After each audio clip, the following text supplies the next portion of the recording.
Tommy Whitaker, Nichols did his best to keep his voice slow and calm. He had a lot to explain to McCulloch, most of which he wouldn't believe, even if, as Nichols suspected knowing the man's past associations, he must have a slight inkling of where this was going.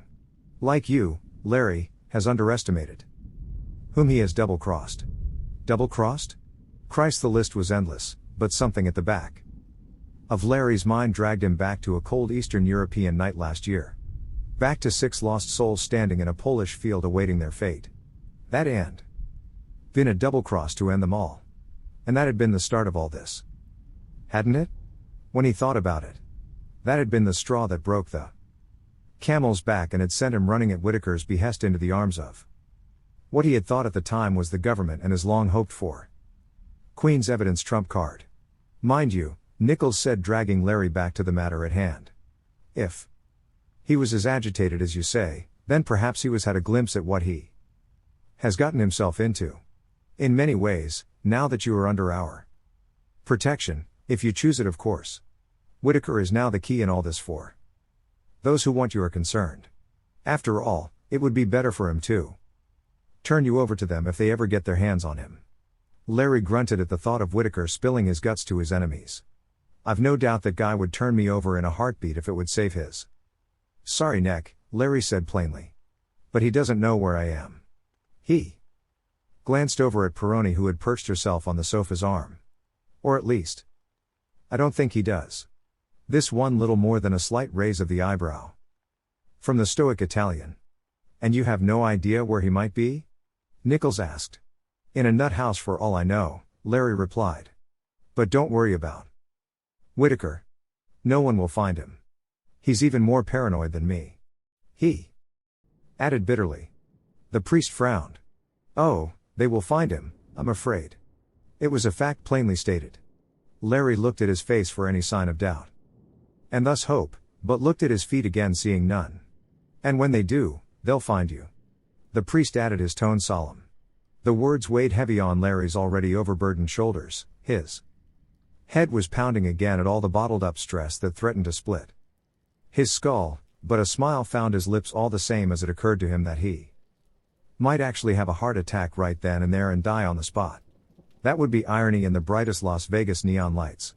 He could feel the pair gaze on him once more, but he just couldn't help himself. He let out a short bitter laugh at the thought of keeling over and imagine the looks on their faces. Things were looking about as bleak as he could remember, and he was reminded of something someone once said to him a few years back when faced with only slightly better odds than he was now. Well, Larry, old love, in times such as these, you've got 2 hopes of getting out of this mess alive. No Hope and Bob Hope. And Bob Hope's dead. Bob Hope, he said out loud. Larry? It was Peroni. She had a look of pure puzzlement on her face. And it took him a moment to figure out why. Despite everything, he was grinning from ear to ear. I know you feel all hope is lost, she went on with practiced calm. But we can help you, if you will let us. They haven't got to you yet.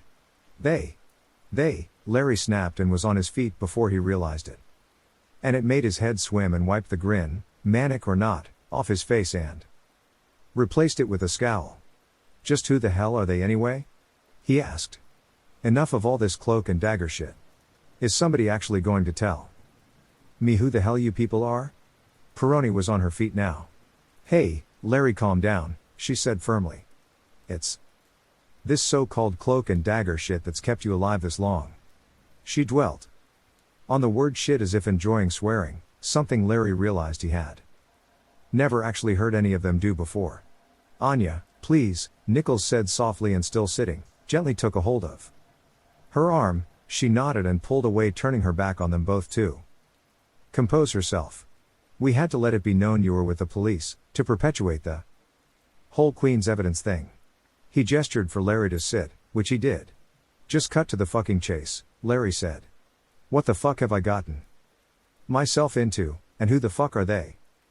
Here it comes, thought Nichols. He had faced that question countless times down through the years and had found it was best, when shattering somebody's notion of reality, to begin with the basics, not sugarcoat it, just come straight out with the facts and lay them out as simply as he could, which Was no small task faced with the subject matter.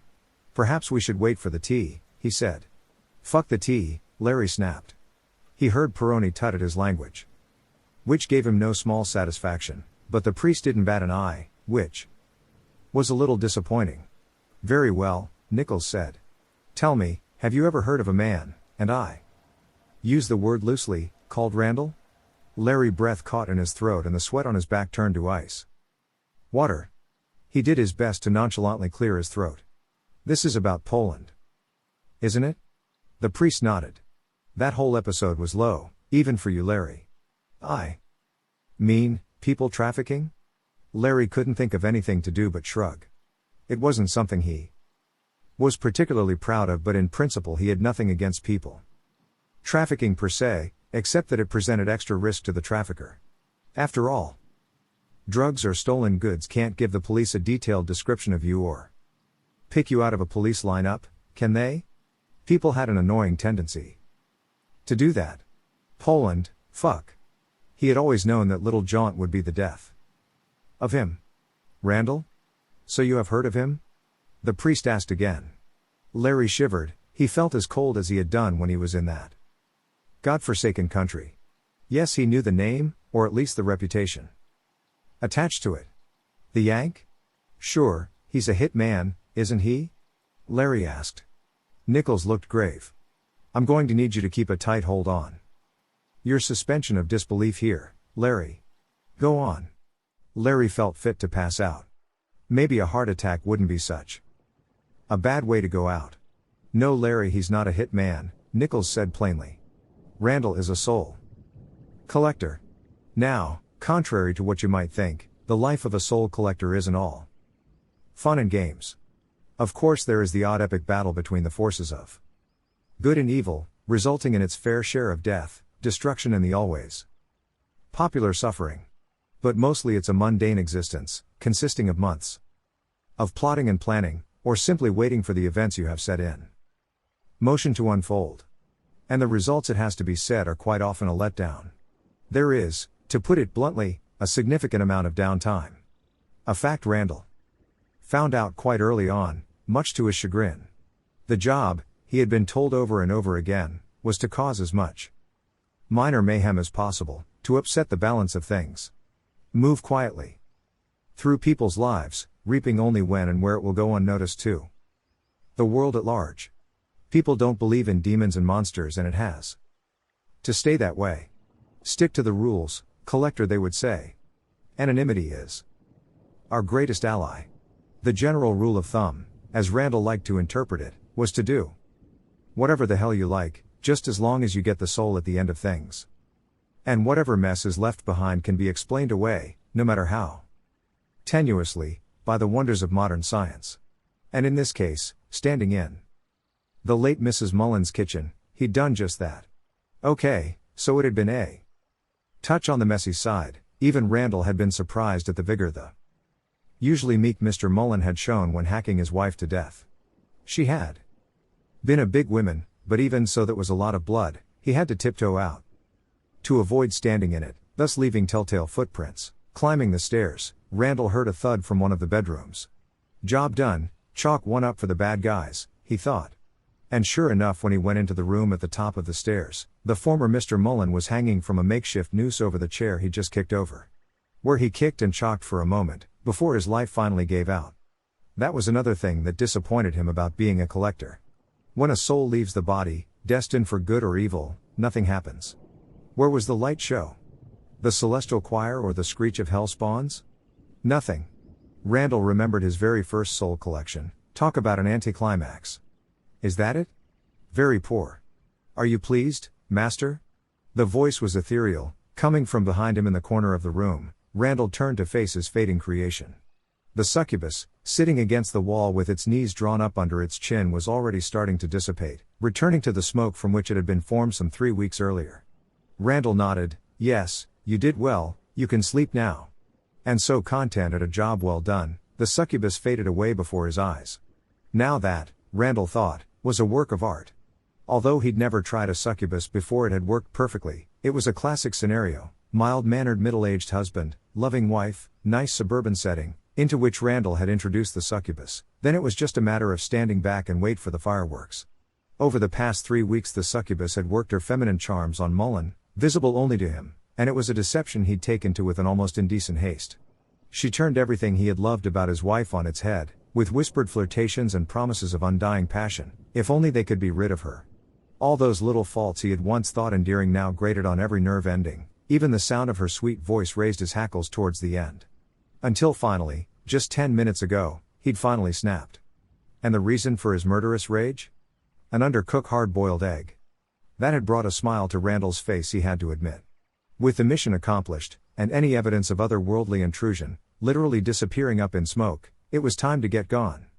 The police would find the unfortunate pair in a day or so and everyone would be suitably shocked.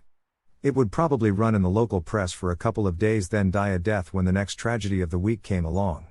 The temperature in the room suddenly dropped a few degrees instantly, which meant only one thing: Israel had arrived.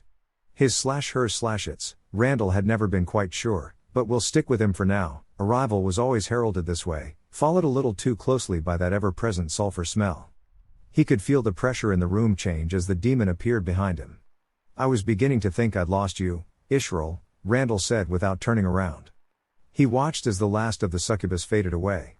The death of one of his creations always made him feel a little melancholy. They were a part of him he could never get back, their only wish, to serve their father and then disappear forever. He was sure they were happy to go after serving him so well, but still. He shook the feeling off and patted his pockets for a cigarette. He had none. "I knew I'd find you moonlighting. What's this, a little side project?" The demon's voice was almost cavernous in its lack of emotion. This was a big part of why Randall liked to rile him so much, to try and squeeze even the slightest inflection out of it, which could be done on occasion if he was particularly vexed. That end, well, it was fun to wind the little fucker up. Israel was Randall's observer demon. Every collector had one, that was one of the many rules. He was a kind of netherworld bureaucrat, just a low-level critter as Randall understood it. Randall's Jiminy Cricket, his conscience. But really all he was a nosy son of a bitch with absolutely no sense of humor, whose job it was to make sure he stuck to the rules and go running off to its superiors if Randall bent them even a little. Which he had to admit, tended to be quite often. "Things have been a little slow, just keeping myself busy," Randall said, still with his back to the demon. He allowed himself a little smile and closed his eyes, concentrating. The moment he did, he heard Israel grunt. "Don't you dare," the demon said, and Randall thought he detected a little emotion in the vacuum that was his voice. Israel was a demon, but not in the "I'll tear you apart" type. He couldn't even affect the dust in the air around him, he was just there. The only form it could muster on its own was the vaguest hint of a heat haze type distortion floating a few feet off the ground. That was unless you concentrated really hard as Randall was doing now, then you could make him appear exactly who you wanted him to, which was a lot of fun when you were bored, or just feeling immature. It hadn't taken Randall long to realize that Israel was basically incorporeal. He had no physical form other than what it could feebly project. But it did have its tricks to those who didn't know any better. During their first meeting years ago in New York, Israel had appeared to Randall as a classic movie demon, all smoke and horns, with a booming voice to match. But that hadn't lasted long. The cracks in this facade soon began to show themselves. Israel did his best to keep the illusion going, but it just wasn't him. And that's when Randall really started to have fun. And so, Randall concentrated. He made a mental picture in his head as to what he wanted the demon to look like. When he had it, he couldn't help but let out a laugh. "Oh, for crying out loud," sighed Israel, and Randall knew it had worked like a charm. He turned to face the demon, who sure enough was now wearing a cheap children's Halloween mask, a schoolgirl outfit and body to match. Israel looked down at himself and shook his head in quiet resignation, before saying, "God, I hate you, collector." "I know." He gestured to the still twitching Mr. Mullen. "One more for the cause," he said, although he still wasn't too sure what the cause was. He'd long since stopped keeping score, but he was sure Israel would know. "How many does that make?" he asked. Israel was still taking in his new attire. "You are a sick puppy, Randall, you know that?" The collector shrugged. It was an old game, but one he never got tired of, anything to cut the officious little shit down to size. He had heard that this little trick actually worked for the devil himself, but woe betide the poor sap who tried that on the fallen one. "If you've quite finished playing dress up with me," Israel said, "can we please get back to the real job in hand?"